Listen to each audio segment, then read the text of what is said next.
এই যে ওনার মতো হুজুর সুস্থ মানুষ, এরপর ঢাকার রাস্তা হেঁটে হেঁটে কি করবে এটা প্রচার করছে, বিক্রি করতেছে, মানুষ ইমোশনালি ব্ল্যাকমেল করতেছে। মাদ্রাসা বাবদ আমি 5-6 টাকা দেয় না, এই 2 বছরের জন্য মাদ্রাসা নাই, তাহলে এই 2 বছর উনি যদি কোনো মাদ্রাসা চাকরি করতো তাহলে প্রতি মাসে যদি 20,000 টাকা বেতন পাইতো, ওই 2 বছর উনি মেকআপ করে ফেলতে পারতো। তাহলে কেন ঢাকার রাস্তায় এভাবে মানুষকে ইমোশনালি আপনি টোটাল কত টাকা দেন আছেন আপনার মাদ্রাসা বাবদ? 5 থেকে 6 লক্ষ টাকা। এই 2 বছর আপনি কি করছেন? এই 2 বছর 1.5 বছর আমি এই সামানা উদ্ধারের জন্য 1.5 বছর যদি আপনি কোথাও চাকরি করতেন, আপনি যদি মাসে 20,000 টাকা করে পাইতেন, আপনাকে টাকাগুলো দিতে পারতেন না? ভাই শুনেন, আপনি যে প্রশ্নটা করেছেন এইটাই প্রশ্ন। হ্যাঁ, এই আমি তো আমার সামানাগুলো উদ্ধার করে, কারণ আমি চেয়েছি এই সামানাগুলো আমি যদি উদ্ধার করতে পারি তাহলে আরেক জায়গায় আমি দাঁড় করাইতে পারবো। তাহলে দাঁড় করাইতে পারলে আমি মাদ্রাসার ঋণগুলো আস্তে আস্তে এই সামানাগুলো উদ্ধারের জন্য আপনি বছরে 365 দিন তো রাস্তায় থাকতে হবে। আমি এই সামানের জন্য আমি অনেক দৌড়ঝাঁপ করি। আপনি এখানে যে জিডির কপিটা দেখাচ্ছেন, এটাও তো থানায় অ্যাপ্রুভ করেন, এটা শুধু আপনার স্বাক্ষরিত একটা জিডি না, জিডির তো কোনো অ্যাপ্রুভ না। তো জিডি না করে আপনি রাস্তায় ঘুরে ঘুরে এটা তো উচিত না। জিডি করে আপনি এটা না জেনে না জেনে না, এই যে আপনি থানার যে কপিটা দেখাইছেন, এই কপিটা থানায় অ্যাপ্রুভ করে না, থানায় জমা দেন নাই। করেছে করে কই সিল কই দেখেন, জিডি দেখাচ্ছি আপনাকে।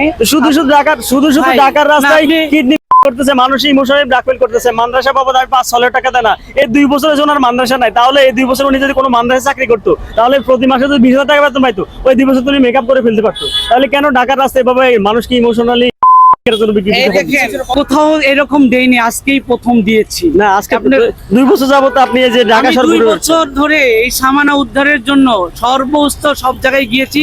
আপনি তো, আমি একবারে বলছি, বছরে 365 দিন তো আপনি থানা যেতে হয় না, প্রধানমন্ত্রীর কার্যালয়ে যেতে হয় না, বাকি দিনে আপনি কি করছেন? আমি সবার কাছে গিয়েছি, খালি প্রধান আপনি বুঝতেছেন না ভাই। আমি সব বুঝি, আপনি বুঝেন নাই, আপনি বিতর্কিত করছেন। বিতর্কিত না, আপনি যদি আমার কথা হচ্ছে 2 বছর ওনার মাদ্রাসা, আমার বলতে দেন, 2 বছর ওনার মাদ্রাসা নেই, 2 বছর উনি এখানে সেখানে যাচ্ছে। আমার কথা হচ্ছে 365 দিন বছরে, 365 দিন তো তিনি দরজা যেতে হয় নাই। আজকে তিনি ঢাকার রাস্তায় এভাবে মানুষের ইমোশনাল ব্ল্যাকমেল করে কিডনি করতেছে, এটা দণ্ডনীয় অপরাধ, যেটা আত্মীয় স্বজন অ্যাপ্রুভ করলেও বিক্রি করা যায় না। সেই জায়গায় উনি একজন হাফেজ কারি, যাই হোক, আমরা উনি যা বলছে আমরা সেটা বিশ্বাস করছি এখন ওনার মুখের কথায়, কিন্তু বাস্তবতা এগুলো তো বেআইনি। কারণ এটাই ওনার এই প্রচারণার মাধ্যমে 8-10 জনে যখন যদি 1-1.5 লক্ষ টাকা ঋণ হয়, উনিও সাইবার বিক্রি করতে। এতে করে কি হবে, বাংলাদেশে একদল কুচক্রী মহল আছে মানুষকে এই নিয়ে ব্যবসা করে, তাহলে অন্য সাধারণ পাবলিকও তো ওনার এগুলো দেখে হবে, উৎসাহিত হবে কিডনি বিক্রি করার জন্য, তাই না?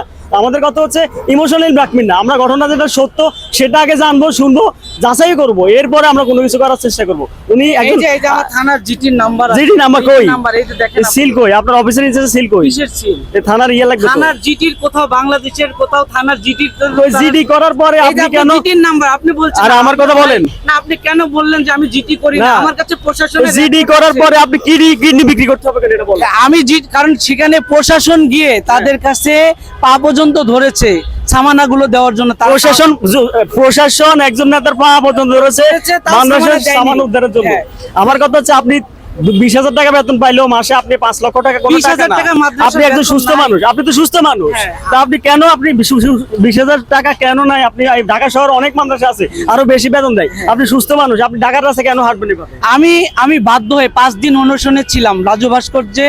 5 দিন অনশনে থেকে রাষ্ট্রের হচ্ছে আমাদের দেশে কোনো কিছু করার সামর্থ্য না হলে আমি অনশনে থাকবো, অনশন থাকলে এরপরে কেউ আসবে, তখন আমার এই অনশন ভাঙবে, আমার দাবি পূরণ হবে, এটা হচ্ছে বাস্তবতা। আমরা ইমোশনালি অনেক ব্ল্যাকমেলের শিকার হয় বাংলাদেশে। এই যে ওনার মতো হুজুর সুস্থ মানুষ, এরপর ঢাকার রাস্তা হেঁটে হেঁটে কি এটা প্রচার করছে। শুনেন ভাই, বড় ভাই, আমি রাষ্ট্রের প্রধানমন্ত্রীর কাছে এটা আমি আবেদন জানাচ্ছি, রাষ্ট্রের কাছে আমি আবেদন জানাচ্ছি। এই যে আমার এই রাষ্ট্রের কাছে আপনারা দেখেন না, হ্যাঁ, আমি রাষ্ট্রের কাছে, সরকারের কাছে, রাষ্ট্রের কাছে আবেদন করছি যে আমার তো আর কিছু নাই, আমরা স্বীকার করি, পরিশোধ করব কিভাবে? আমরা স্বীকার করি আপনার কিছু নাই, আমাদেরও কিছু নাই, এই বাংলাদেশে আমাদের কারো কিছু নাই। উনি সুস্থ মানুষ, আমরাও সুস্থ মানুষ, আমরা রাস্তায় হাঁটাচলা করছি, ইনকাম করার চেষ্টা করি, আপনি কেন করবেন না? আমি ঋণ আছি, সেটা আমার মাথায় আছে যে আমি ঋণ আছি, আমি এটা পরিশোধ করতে হবে। আপনি কেন রাস্তায় রাস্তায় হাঁটবেন? আপনি ইনকাম করার জন্য চেষ্টা করেন। আমি রাস্তায় রাস্তায় হাঁটছি না, আমি আজকে আসছি বাধ্য হয়ে, আমার পিঠ যখন দেওয়ালে ঠেকে গিয়েছে। মানে হচ্ছে প্রধানমন্ত্রীর কাছে গেছে, বিপি নুরের কাছে গেছে, কোথাও গিয়ে উনি সাড়া পান না, আজকে আমাদের কাছে আসছে এই রাস্তার জন্য। এর কোনো ভিডিও নাই, আগের ভিডিও আমার ন্যায় বিচার পাওয়ার জন্য আমি অনশনে বসেছিলাম রাজু ভাস্কর্যে, 5 দিন ছিলাম। মানে আপনার চাওয়ার কোনো নির্দিষ্ট উদ্দেশ্য নাই যে আপনি ন্যায় বিচার চান, নাকি আপনি মাদ্রাসা ফেরত চান, নাকি আপনার মাদ্রাসা মাল ফেরত চান, নাকি আপনি টাকা চান, আপনি আসলে কি চান বলেন? না আপনি তো যেইভাবে না, প্রশ্ন আপনি বলেন করছেন- আপনি আসলে কি চাচ্ছেন? না, এখন বললেন ন্যায় বিচার চাচ্ছেন, আবার মাদ্রাসার মাল উদ্ধারের জন্য চাচ্ছেন, আবার টাকাও চাচ্ছেন, সব মিলে আপনি কি চাচ্ছেন? আমি টাকা চাচ্ছি বলছি, এইটা তো আমি বলি নাই। কি বলেন? আমি আমি এখানে 5 লক্ষ টাকার ঋণ, আপনি এজন্য কি করছেন? 2 লাখ টাকা চাচ্ছেন না? হ্যাঁ, এই ঋণ পরিশোধ করার জন্য রাষ্ট্রের কাছে সহযোগিতা চাচ্ছি। রাষ্ট্রের কেন আপনাকে সহযোগিতা করবে? কারণ আমি এই প্রোগ্রাম, আমার এই প্রোগ্রাম আপনি তো জুলাই যোদ্ধা না, আপনি জুলাই যোদ্ধা না, জুলাই আহত না, তাহলে রাষ্ট্র আপনাকে আমি জুলাই প্রোগ্রাম করতে গিয়ে আমার এই মাদ্রাসাটা বন্ধ হয়েছে। 5ই আগস্টের বলে ইন্টারিম গভর্নমেন্ট ছিল, জুলাই তাদের দায়িত্বে ছিল, জুলাই আপনি আপনার নাকি যে আপনি দায়িত্ব নিতে হবে? জুলাইটা তো শুধু এখন আপনার না, তখন রাষ্ট্র ছিল, একটা সরকার ছিল, তখন দায়িত্ব তাদের সবকিছু বাঁচানো। আপনি কেন মাদ্রাসার টাকা ইনভেস্ট করে জুলাই প্রোগ্রাম করবেন? আমি কারণ এই জন্যই করেছি, কারণ আমি তো জুলাই গণ অভ্যুত্থান আন্দোলনে আমি দেখেছি আমার ভাইরা কিভাবে ঠিক আছে, আমরা আপনাকে অ্যাপ্রিশিয়েট করি, আপনি জুলাই আন্দোলনে অংশ নিয়েছেন, কিন্তু এই দায়িত্বটা তো আপনার ছিল না। আপনি মাদ্রাসার টাকা কেন আপনি জুলাই প্রোগ্রাম ইনভেস্ট করছেন? এটাই আমার অপরাধ। এটাই আপনার সবচেয়ে বড় অপরাধ, এটাই এবং আমার অপরাধ। আপনি যে বিক্রি করার জন্য এখন রাস্তায় হাঁটছেন এবং প্রচার করছেন, এটাও আপনার দণ্ডনীয় অপরাধ, এটা জানেন? এটা দণ্ডনীয় অপরাধ। আমি রাষ্ট্রের কাছে গিয়েছি, মন্ত্রীদের কাছে গিয়ে যখন আমি নেতিবাচক কোনো সাড়া পাচ্ছি না, আপনার যে দাবিগুলো ছিল এটা কখনোই ভ্যালিড ছিল না, এজন্য রাষ্ট্রে আপনাকে সাড়া দেন। আজকে 2 বছর আপনি রাস্তা হাঁটছেন, এটা স্বীকার করেন? না, এটা আমি স্বীকার করবি না। কেন স্বীকার করবেন? কেন স্বীকার যে এটা আমার একার ছিল, আমি একার ব্যক্তিগত মালিকানা ছিলাম। মাদ্রাসার টাকা আপনার একার না, মাদ্রাসাটা আমার ব্যক্তিগত মাদ্রাসার টাকা মালিকানা। শুধু কেবল মাদ্রাসার, এখান থেকে যে মান্থলি প্রফিট আসবে ওটার এক অংশ আপনার, মাদ্রাসার টাকা কখনো আপনার না। মাদ্রাসাটা পুরাটাই আমি ইনভেস্ট করেছি, এককভাবে ইনভেস্ট করেছি। এই মাদ্রাসাটা আমি একক মালিকানা ছিলাম। টাকাটা যদি আপনার হয় তাহলে ঋণ হলো কিভাবে? ভাই, আমার এই ঋণটা আমি তো আপনাদেরকে বলেছি, আমি আপনার তো সহজ আমার বিষয়টা একটু বলেন, একটা মাদ্রাসার টাকা উনি জুলাই অভ্যুত্থানে কাজে লাগাইছে, এটা কি উনি উচিত করছে? না, ঠিক করে নাই। তো উনি যে এখন করতেছে, এটা কি উনি উচিত করছে? এটাও ঠিক করে নাই। তার মানে উনি যে দাবিগুলো আছে, আপনি দেখেছেন শুনেছেন কিনা জানি না, দাবিগুলো আছে আপনি যুক্তি মনে করেন? আমি দাবিগুলো যদি শুনি নাই, তো যে কথাগুলো আসবে শুনলাম, একজনকে ক্ষতি করতে গিয়ে একজনের ক্ষতিতে পড়ে যায়, কথা বোঝেন না?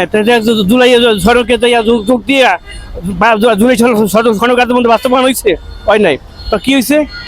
এখানে কি হ্যাঁ যোগ দিচ্ছে, হ্যাঁ যোগ দেওয়ার কারণে মাথা ভুলে গেছে, দোষটা সম্পূর্ণ হ্যাঁ। এখানে রাষ্ট্রে কি করবো? এখন যে উনি হাঁটতেছে এটা তো উনি অপরাধ। হ্যাঁ, ব্যক্তিগত ব্যাপার। এই যে উনি বলতেছে 2 বছর যাবত হাঁটছে, 2 বছর উনি কোনো মানুষ চাকরি করলে এই 5 লক্ষ টাকা ঋণ দিতে শোধ করতে পারতো না, 100%। তাহলে উনি কেন রাস্তায় আসছে বলেন তো? কেন হারছে? হ্যাঁ, ব্যক্তিগত ব্যাপার। তাহলে উনি কি ফল্ট আমরা মেনে নিব? 100%। দর্শক, বাকিটা আপনাদের উপর ছেড়ে দিলাম। আসলে আমি অনেকক্ষণ যাবত আপনাদেরকে ভিডিওটা দেখেছি, বিস্তারিত আপনারা দেখেছেন শুনেছেন, বাকিটা আপনাদের উপর ছেড়ে দিলাম। উনি আসলে সত্যিকার অর্থে বিপদগ্রস্ত, নাকি উনি কোনো উদ্দেশ্য হাসিলের জন্য উনি ঢাকার রাস্তায় এভাবে বিক্রি করবে বলে প্রচার করছে?